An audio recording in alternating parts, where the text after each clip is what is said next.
உலக மக்கள் அனைவருக்கும் வணக்கம். இப்போது நாம் சிம்மம் ராசியின் பங்குனி மாத ராசி பலன்களை பார்ப்போம். குடும்பம். வருமானம் நல்லபடியே நீடிக்கிறது. இருந்தாலும் பணவரவை விட செலவுகளே அதிகமாக இருக்கும். ஆரோக்கியத்தை குறிக்கும் 8ஆம் இடத்தில் சூரியன் ராகு சேர்க்கை இருப்பதால் உடல் நலன் சற்று பாதிக்கப்படும். மருத்துவ செலவை தவிர்க்க இயலாது.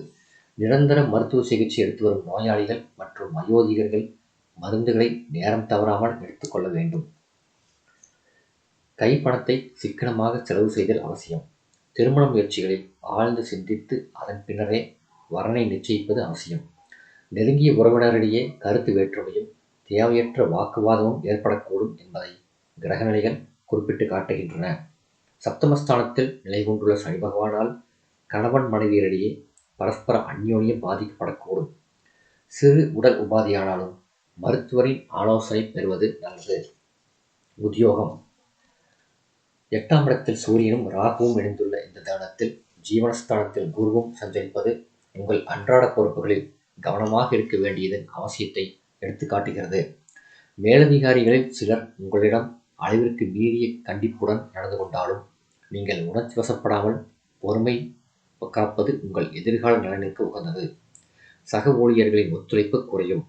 வேறு வேலைக்கு முயற்சிப்பதற்கு அனுகூலமற்ற மாதம் இந்த பங்குனி மாதம். தொழில் மற்றும் வியாபாரம். தொழில் ஸ்தானத்தில் குரு சஞ்சரிப்பதும் 8ஆம் இடத்தில் சூரியன் ராகு சேர்ந்திருப்பதும் கடுமையான போட்டிகளை சந்தையில் நீங்கள் சமாளிக்க நேரிடும் என்பதை எடுத்துக்காட்டுகிறது. உற்பத்தியை அளவோடு வைத்துக் கொள்வது நல்லது. குறிப்பாக ஜீவனஸ்தானத்தில் குரு பகவான் நிலை கொண்டுள்ளதால் கடனுக்கு சரக்குகள் அனுப்புவதை குறைத்துக் கொள்வது அவசியம் என்பதை எடுத்துக்காட்டுகிறது. கூட்டாளிகளினாலும் தொழிலாளர்களாலும் பிரச்சனைகள் ஏற்பட்டு கவலையை அளிக்கும்.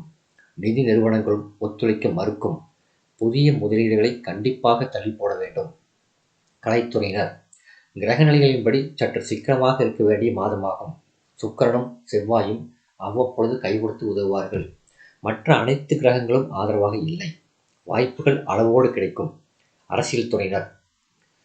8ஆம் இடத்தில் சூரியன் ராகு சேர்க்கை நீங்கள் பேச்சிலும் கட்சி தொடர்புகளிலும் பேட்டிகளிலும் நிதானமாக இருத்தல் அவசியம் என்பதை சுட்டிக்காட்டுகின்றன.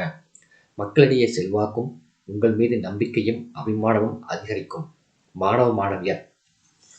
கல்வித்துறைக்கு அதிபதியான அனைத்து கிரகங்களும் சுபபலம் பெற்று திகழ்வதால் படிப்பில் மனம் ஆர்வத்துடன் ஈடுபடும்.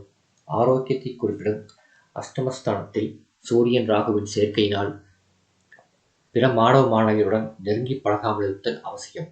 உங்கள் நல்ல பெயருக்கு பங்கம் ஏற்பட வாய்ப்புள்ளதை கிரகநிலைகள் சுட்டிக்காட்டுகின்றன. ஆசிரியர்களின் ஆதரவு துணை நிற்கும். தேர்வுகளில் நல்ல மதிப்பெண்கள் பெற்று திகழ்வீர்கள். விவசாயத்துறையினர். விவசாயத்துறையை தனது கட்டுப்பாட்டில் கொண்டுள்ள செவ்வாய் பூர்ண சுபலத்துடன் லாபஸ்தானத்தில் நிலை கொண்டிருப்பதால் நல்ல விளைச்சலும் அதற்கேற்ப வருமானமும் கிடைக்கும். பழைய கடன்கள் இருந்தால் அவற்றை அடைத்து நிம்மதி வரலாம். நவீன விவசாய வசதிகள் கிடைக்கும். பெண்மணிகள். சுக்கிரன் உங்களுக்கு ஆதரவாக வலம் வருகிறார். ஆயினும் குருவினால் நன்மை ஏதும் ஏற்பட வாய்ப்பில்லை. திருமணமாகியுள்ள பெண்மணிகளுக்கு குடும்பத்தில் சிறு சிறு கருத்து வேற்றுமையும் கவலையும் ஏற்படக்கூடும். நெருங்கிய உறவினர்களின் தேவையற்ற தலையீடு குடும்ப நிம்மதியை பாதிக்கும். மற்றபடி பெரிய அளவில் பிரச்சனை ஏதும் ஏற்பட சாத்தியக்கூறு இல்லை. திருமணத்திற்காக காத்துள்ள பெண்களுக்கு வரன் அமைவதில் சிறு பிரச்சனை ஏற்பட்டு அதன் பிறகே வரன் அமையும். வேலையில்லாத வேலைக்கு முயற்சிக்கும் பெண்மணிகளுக்கு சிறு தடங்கல்கள் ஏற்பட்டு அதன் பிறகு வேலை கிடைக்கும். பரிகாரம். ஞாயிற்றுக்கிழமைகளில் திருக்கோயில் ஒன்றில் காலையில் கிழக்கு நோக்கி தீபம் ஏற்றுவது சிறந்த பரிகாரமாகும். சந்திராஷ்டம தினங்கள் பங்குனி 14 மாலை முதல் 16 மாலை வரை. இந்த வீடியோ உங்களுக்கு பிடிச்சிருந்தா லைக் பண்ணுங்க, ஷேர் பண்ணுங்க, சப்ஸ்கிரைப் பண்ணுங்க. நன்றி.